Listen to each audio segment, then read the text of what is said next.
Mempersembahkan Soribot Furi. Sekali.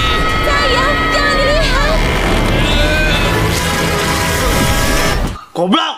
Di video sebelumnya, kita sudah menjelaskan beberapa kekurangan dalam animasi Boboiboy Galaxy Story yang sebaiknya diperbaiki oleh Monster Studio supaya nantinya bisa membuat animasi Boboiboy menjadi lebih baik lagi pada series berikutnya.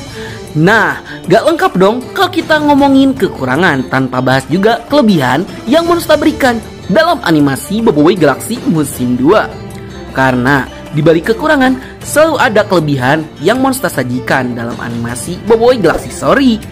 Jadi, mending langsung saja kita mulai. Boboiboy Galaxy musim 2 episode 8 terbaru. Kelebihan Boboiboy Galaxy Story. Let's check this out. Yay!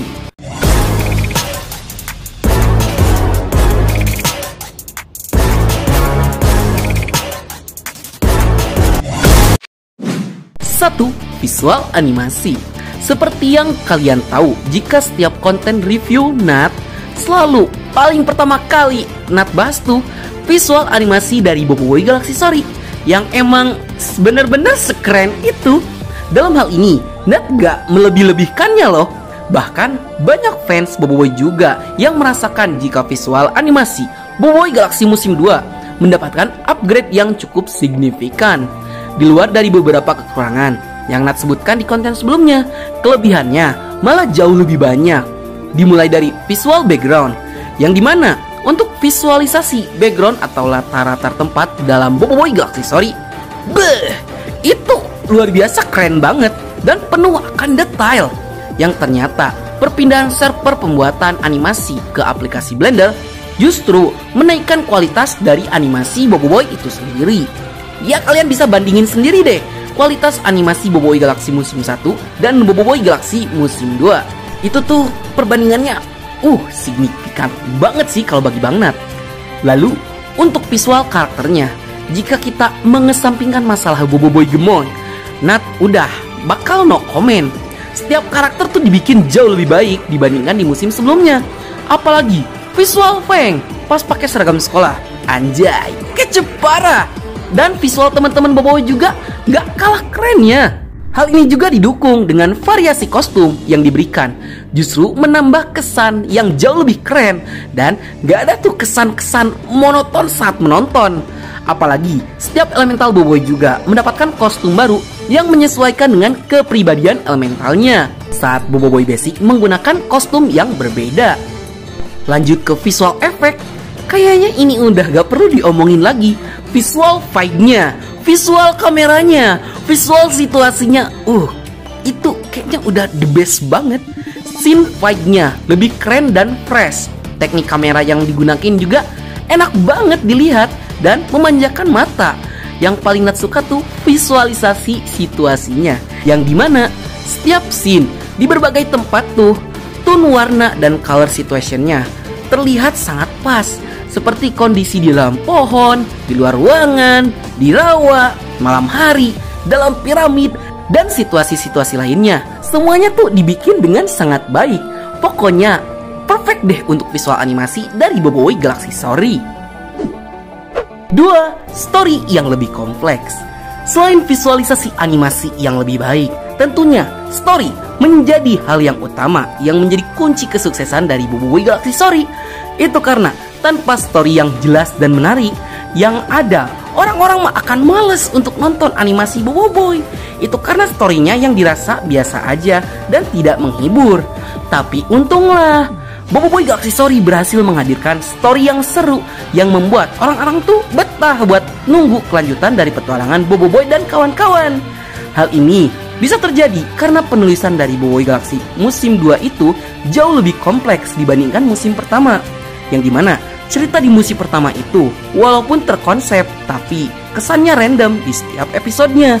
Itu karena masalah yang dihadapi Boboiboy itu tidak terlalu mendalam, karena konfliknya akan selesai dalam satu episode saja. Ya mungkin ada sih di beberapa, seperti arc Sirkus Maxima dan arc Lanun Angkasa. Sedangkan cerita di Boboiboy Galaxy Story itu jauh lebih terkonsep karena butuh sekitar 2-3 episode untuk menyelesaikan sebuah konflik. Ya, kita lewatkan aja cerita di episode kedua yang terpaksa ditumbalkan. Di luar itu, cerita di episode 1, 3, 4, 5, dan 6 benar-benar seru banget. Dan di setiap episodenya tuh memiliki kesinambungan antara satu sama lain. Apalagi episode ke-6, perubahan dan penambahan cerita dalam versi animasinya justru itu menyempurnakan cerita yang sudah ada dalam komik, sehingga terasa jauh lebih fun ketika kita menontonnya. 3. Development karakter. Selain kedua hal sebelumnya yang sudah menjadi keunggulan Boboiboy Galaxy Story, development karakter juga menjadi kunci kesuksesan dari animasi Boboiboy Galaxy musim 2. Hal ini tuh bukan tanpa alasan. Itu karena setiap karakter dalam animasi Boboiboy Galaxy Story memiliki development karakternya masing-masing yang membuat karakternya tuh menjadi jauh lebih berbobot. Dimulai dari elemental Boboiboy yang jauh lebih terhighlight seperti Boboiboy Duri dan Boboiboy Solar. Yang sekuat-kuatnya dan sepandai-pandainya dan sekeren-kerennya si Boboiboy Solar, tetap aja dia memiliki kelemahan. Justru di sini elemental Duri yang dianggap sebagai elemental terlemah di antara yang lain malah menjadi MVP di Kadruax. Selain dari tingkah konyolnya yang sangat menggemaskan, ternyata elemental yang dianggap lemah justru menjadi penyelamat elemental yang dianggap terkuat. Selain itu, untuk teman-teman Boboiboy juga mendapatkan development karakternya masing-masing. Seperti Yaya yang ternyata bisa nge-lag juga. Dipanggil nama Nana kok nggak mau, malah lupa sama namanya sendiri. Terus ada Feng yang punya sisi anehnya yang mencintai sesuatu yang absurd. Cinta kok sama kapal, Feng.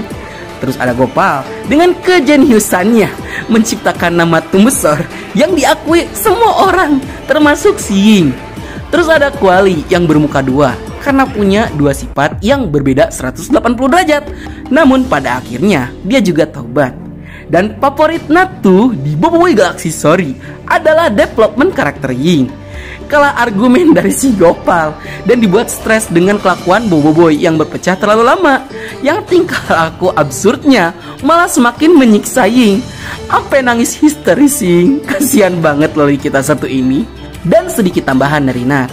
Nat sangat berterima kasih kepada Monster Studio dan timnya yang sudah berjuang menghasilkan animasi terbaik, sehingga Monster itu berhasil mengembalikan hype dari Boboiboy yang sudah lama redup selama 4 tahun lebih. Dan banyak sekali respon positif dari para fans yang terpuaskan dan menunggu kelanjutan cerita dari Boboiboy ini. Baiklah, sekian dulu untuk konten kita kali ini. Bagi kalian yang suka konten seperti ini, jangan lupa untuk like, share, and subscribe, dan bunyikan tombol lonceng notifikasinya. Akhir kata dari Nat, sayonara, arigatou gozaimashita. Mata nih, bye! Semangatlah berkalibrasi frekuensi yang sama. Kita jadi tak sudahi ragamu mendayu suara dirimu. Yes. Jadikan hanya